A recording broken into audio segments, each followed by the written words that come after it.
जय गुरुदेव। सभी साधकों का मैं स्वागत करता हूँ एक बार फिर से। और देखिए, आज जिस विषय को लेकर आया हूँ वह विषय महत्वपूर्ण विषय है कि कभी कभी हम कुछ साधनाओं में जो है कामनाएं करके साधनाएं करते हैं कामना पूर्ति के लिए, और वे शक्तियाँ हमारी कामनाओं को पूर्ण भी कर देती हैं। ऐसा नहीं कि हर साधना को आप प्रत्यक्षीकरण के रूप में ही करें।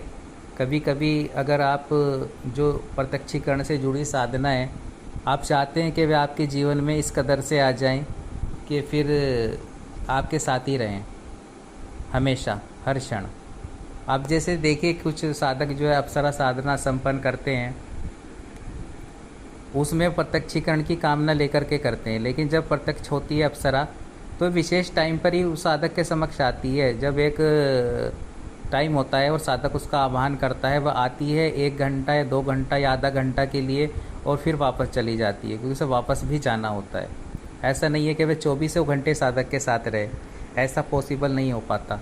अब कुछ साधक जो होते हैं वह कहते हैं कि गुरुजी हम वो जो अप्सरा है उसको पत्नी रूप में प्राप्त करना चाहते हैं, और कहीं ना कहीं मन में ये कामना रखते हैं कि 24 घंटे जो है वह अप्सरा का सहचर्य प्राप्त कर सकें, और जैसे पत्नी रहती है वैसे ही वह उनके साथ रहे।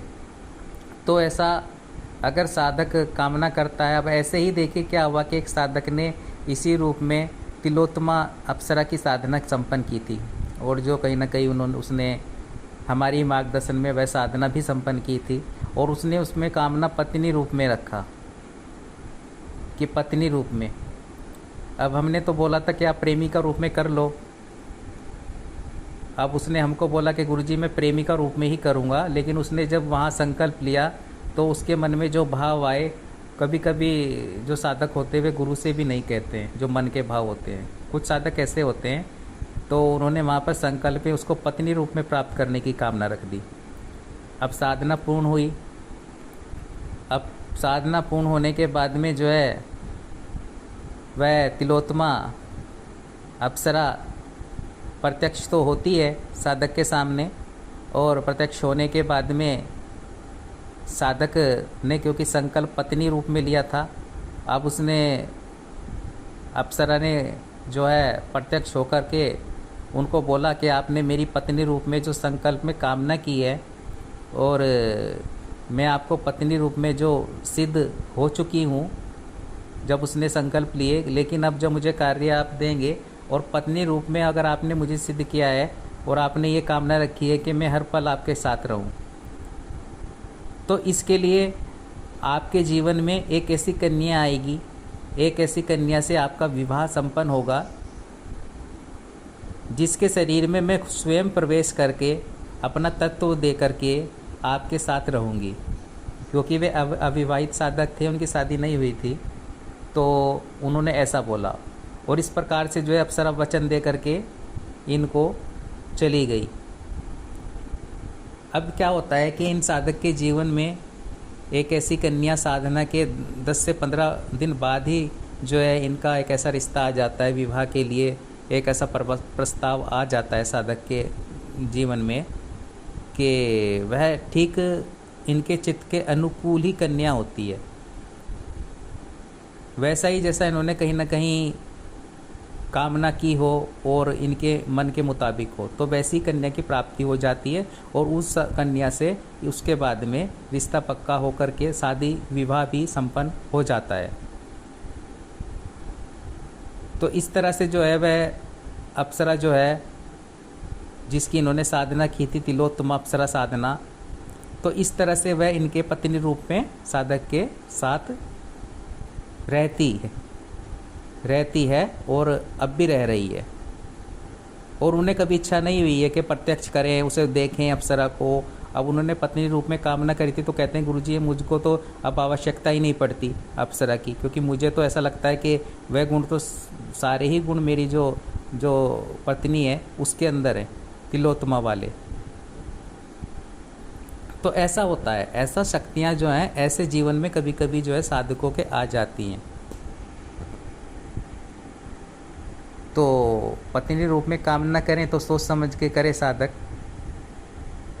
अब अगर पत्नी रूप में कर रहे हैं तो ऐसा नहीं होता है कि जिस रूप में कर रहे हैं, तो मैं इसीलिए कहता हूँ शक्ति को आप जिस रूप में बुला रहे हैं, आवाहन कर रहे हैं, प्रेमी का रूप में करेंगे तब वह आएगी, तब वह आपको 1 या 2 घंटा देगी। क्योंकि अब अगर देखिए प्रेमिका में नॉर्मल भी आप प्रेमिका बनाते हो, जीवन में आपकी होती है, तो आप उससे कितना मिल पाओगे?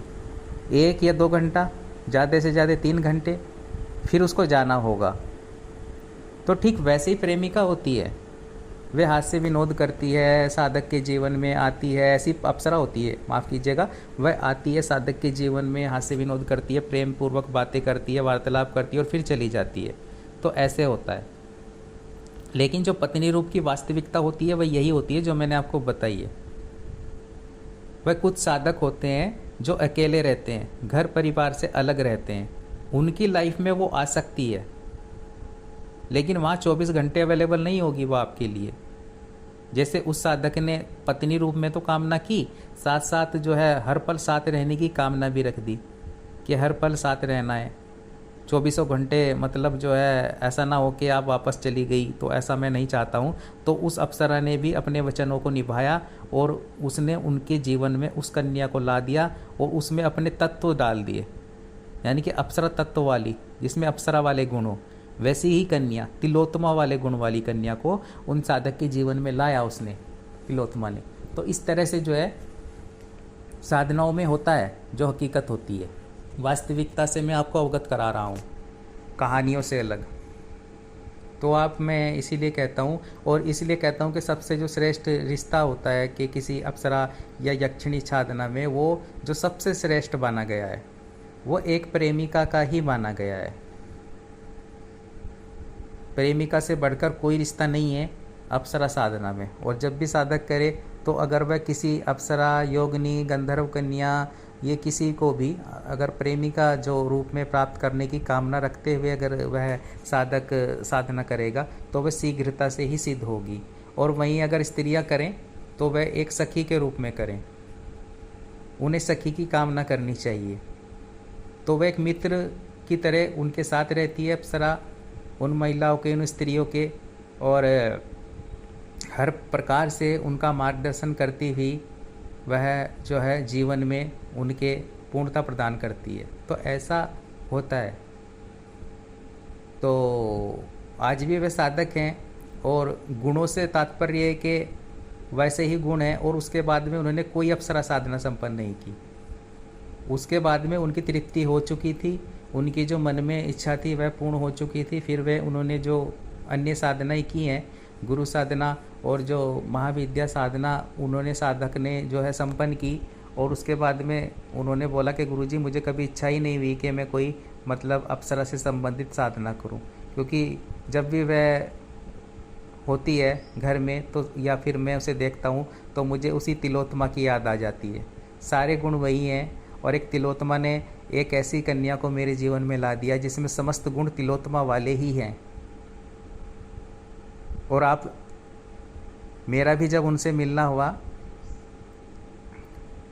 तब मैंने जो पाया तो वाकई में ही सौंदर्यता की दृष्टि से तो वे परिपूर्ण थी ही, साथ ही साथ उनमें गुण भी वही थे सारे सारे जो एक अप्सरा वाले होते हैं। सबकी देखभाल करना, सबके बारे में चिंतन करना, पूर्ण सारे परिवार को उनके साथ में लेकर के चलना, और ऐसा व्यक्तित्व जो किसी को भी अपनी ओर आकर्षित कर ले, एक ऐसा व्यक्तित्व तो ऐसा जीवन में जो है हो जाता है। और कामनाएं होती हैं, इच्छाएं होती हैं, तो उसके अनुरूप ही जो है साधक को साधना करनी चाहिए और उसी रूप में शक्ति को प्राप्त करना चाहिए। और फिर जो है शक्ति भी उसी प्रकार से साधक के जीवन में आती है और उसका जो है मार्गदर्शन करती है।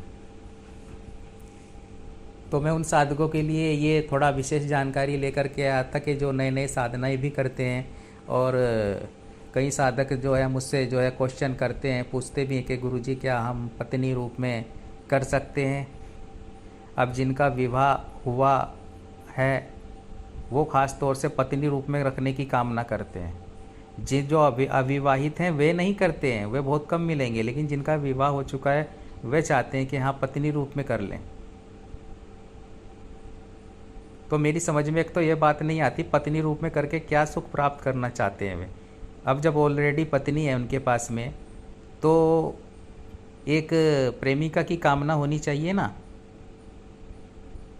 अगर पत्नी नहीं है तो तब तो बात समझ में भी आती है कि वह व्यक्ति पत्नी के रूप में कर रहा है, फिर तो वही क्रिया उस साधक के साथ में करेगी वह अप्सरा, उसके जीवन में वही स्त्री को ला देगी जिसमें अप्सरा वाले तत्व गुण होंगे पूर्ण रूप से। तो उनका मुझे समझ में नहीं आता है, तो मैं यही उनको कहूँगा कि आप भैया आप जो है प्रेमिका रूप में करने की कोशिश करें, वह आपको सब कुछ प्रदान करेगी, मार्गदर्शन भी करेगी, साधनाओं में भी आगे बढ़ा देगी, और जीवन में भौतिक अभाव भी नहीं रहेगा आपके। और जिनको डर होता है कि गुरुजी कहीं अगर हमारा विवाह हुआ है कहीं हमारी पत्नी को तो कुछ कहेगी नहीं वह अप्सरा, तो ऐसा नहीं होता है। अप्सरा आपकी पत्नी को कुछ नहीं कहेगी। क्या कहेगी वह आपकी पत्नी को?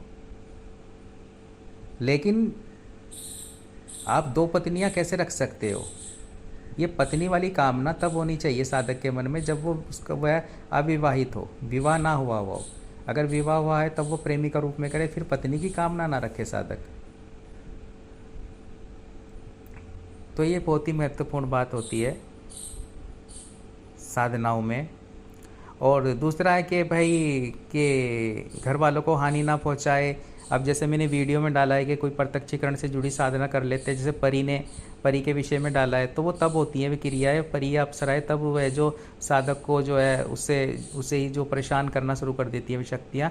जब हम आदि अधूरी जानकारी के साथ में जब साधना करते हैं ना, तब ये चीज़ें होती हैं जीवन में।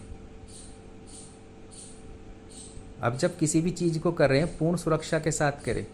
अब गाड़ी चला रहे हैं ना आप, तो हेलमेट भी सर पे होना चाहिए, वरना चोट भी लग सकती है। इसीलिए जो फ़ाइन लगता है, इसीलिए सरकार भी कहती है कि हेलमेट ज़रूरी है बाइक पर, वो आपकी सुरक्षा के लिए है। क्योंकि अगर सर में चोट लगी तो फिर मामला ख़त्म। तो साधना भी ऐसा ही है, साधना का क्षेत्र भी ऐसा ही होता है कि कब क्या हो जाए पता नहीं होता। तो इसलिए सुरक्षा अपनी ज़रूरी होती है, या आपकी अपनी सुरक्षा के लिए होता है कि फिर जब गिर भी जाएंगे ना, कोई प्रॉब्लम भी साधना में आ जाएगी तो चोट नहीं लगेगी, वापस खड़े होंगे, वापस से स्टार्ट कर देंगे।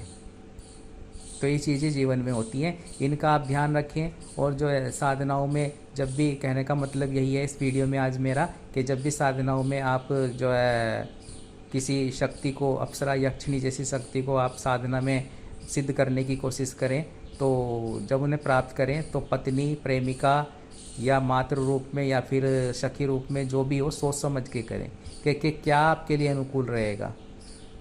इसका चिंतन करें, परिस्थितियाँ कैसी हैं, किस माहौल में आप रह रहे हैं, विवाहित हैं या अविवाहित हैं, ये सब कुछ चीज़ें सोच करके आप कामना करते हुए जो है वह साधना करेंगे तो वह फलीभूत होगी और साधना भी जो है ना सिद्ध होगी।